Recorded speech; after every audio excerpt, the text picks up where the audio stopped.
Assalamualaikum teman-teman. Kali ini kami akan membahas mengenai materi smart home. Yuk kita simak pembahasannya.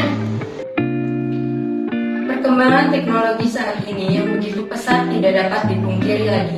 Berbagai peralatan telah disematkan dengan teknologi yang canggih. Begitu pula dengan rumah saat ini yang menggunakan smart home system. Smart home adalah rumah yang telah dilengkapi dengan beragam teknologi canggih untuk menciptakan kenyamanan dan keamanan pemilik rumah. Tentunya teknologi tersebut didesain untuk mempermudah seluruh aktivitas penghuni rumah. Sistem yang disematkan di dalam rumah pintar memungkinkan penghuni rumah untuk melakukan kontrol secara otomatis melalui gawai pribadinya. Beberapa hal umum yang dapat diatur melalui sistem rumah pintar yaitu mengatur suhu ruangan, cahaya ruangan, hingga fasilitas hiburan. Untuk materi selanjutnya yaitu contoh dari smart home. Yuk kita kemon.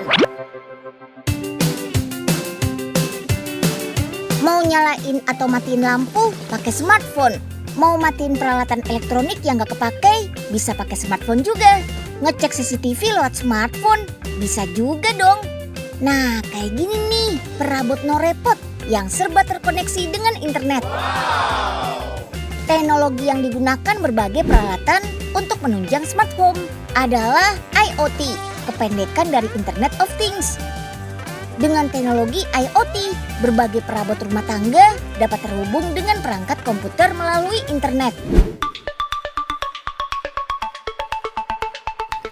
Unyil jelasin nih ya cara kerjanya. Jadi, ada 3 komponen penting dari alat-alat smart home ini, yaitu pengontrol, penghubung, dan objek yang merespon. Komponen pengontrol yang digunakan bisa perangkat komputer maupun smartphone. Ponsel pintar akan mengatur peralatan rumah tangga yang sudah berbasis digital. Misalnya memberi perintah untuk mematikan atau menghidupkan peralatan elektronik. Lalu komponen penghubungnya adalah internet. Awalnya sih teknologi smart home masih menggunakan kabel sebagai penghubung utamanya. Sekarang sih berbagai alat-alat pintar sudah menggunakan gelombang radio seperti yang dijumpai pada sinyal handphone, wifi, dan bluetooth. Komponen terakhir yaitu objek yang memberikan respon, yaitu perabotan yang sudah dilengkapi dengan sensor gelombang radio. Untuk dapat menghubungkan smartphone dengan perabot pintar, teman-teman juga butuh menginstal software atau aplikasi di gadget. Alat pintar ini memiliki kode tertentu yang akan dideteksi oleh gadget. Baru deh kodenya akan tersimpan di dalam sistem software pada gadget masing-masing. Salah satu alat pintar yang belakangan ini banyak digunakan adalah smart bohlam ini nih. Teman-teman bisa menyalakan dan mematikan bohlam, mengatur tingkat kecerahan, dan mengubah warna sesuai keinginan teman-teman nih. Bohlam ini punya kombinasi hingga 16 juta warna loh. Selain itu, bohlam ini nggak makan banyak listrik, hanya butuh daya sebesar 9 watt. Satu lagi nih, perabot untuk smart home yang nggak kalah penting, yaitu stop kontak pintar. Stop kontak ini punya 4 soket dengan kapasitas maksimal sebesar 10 ampere dan 3 soket USB yang masing-masing berkapasitas 2,1 ampere. Stop kontak ini juga dapat diatur melalui smartphone loh. Teman-teman bisa menyalakan dan mematikan salah satu soket yang diinginkan atau seluruhnya. Nah, alat pintar terakhir ada CCTV nih. Alat ini punya lubang udara biar nggak cepat panas.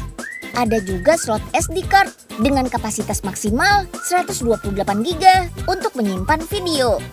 Lehernya juga lentur, jadi bisa diatur sudut gambar sesuai keinginan. Dan speaker yang bisa menyampaikan suara dari smartphone. Karena dilengkapi speaker, CCTV ini bisa dipakai sebagai alat komunikasi 2 arah. Selain itu, fitur yang dimiliki juga lengkap. Teman-teman bisa mengaktifkan alarm melalui smartphone. Jadi, ketika CCTV mendeteksi gerakan mendadak atau suara bising, langsung muncul deh notifikasi di handphone. Pemasangan CCTV ini juga nggak ribet kok. Pertama, colokin dulu kabelnya ke stop kontak. Lalu, untuk menghubungkan dengan smartphone, tinggal scan saja barcode-nya. Salah satu keunggulan dari alat-alat smart home adalah lebih hemat energi. Karena kita bisa dengan mudah mengatur penggunaan sesuai dengan kebutuhan. Kerennya lagi, kita nggak perlu ada di lokasi yang sama dengan alat pintar ini. Selama masih terhubung dengan Wi-Fi atau memiliki koneksi internet, jarak pun nggak masalah.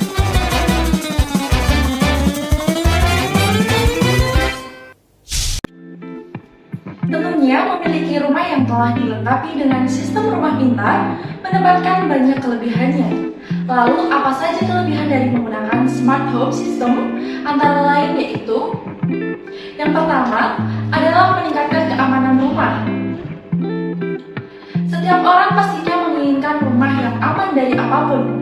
Oleh karena itu, dengan adanya sistem rumah pintar dapat meningkatkan tingkat keamanan rumah dari hal-hal yang tidak diinginkan. Yang kedua adalah aktivitas keseharian di rumah lebih mudah. Karena dengan adanya sistem smart home, kami bisa merasakan kemudahan di dalam hunian tersebut. Saat ingin melakukan kegiatan atau aktivitas semua, kita dapat melakukan menggunakan smartphone yang sudah terintegrasi dengan teknologi smart home. Yang ketiga, yaitu canggih dan ramah lingkungan. Peralatan rumah yang telah dilengkapi dengan teknologi rumah pintar memang akan membuat rumah menjadi ramah lingkungan. Hal ini berkaitan dengan banyak produk rumah pintar yang memanfaatkan tenaga surya sebagai sumber dayanya. Selain itu, produk-produk smart home tentunya memberikan kita teknologi canggih untuk menunjang aktivitas sehari-hari. Jadi, kita akan secara otomatis dimudahkan segala pekerjaan di dalam rumah. Kekurangan smart home.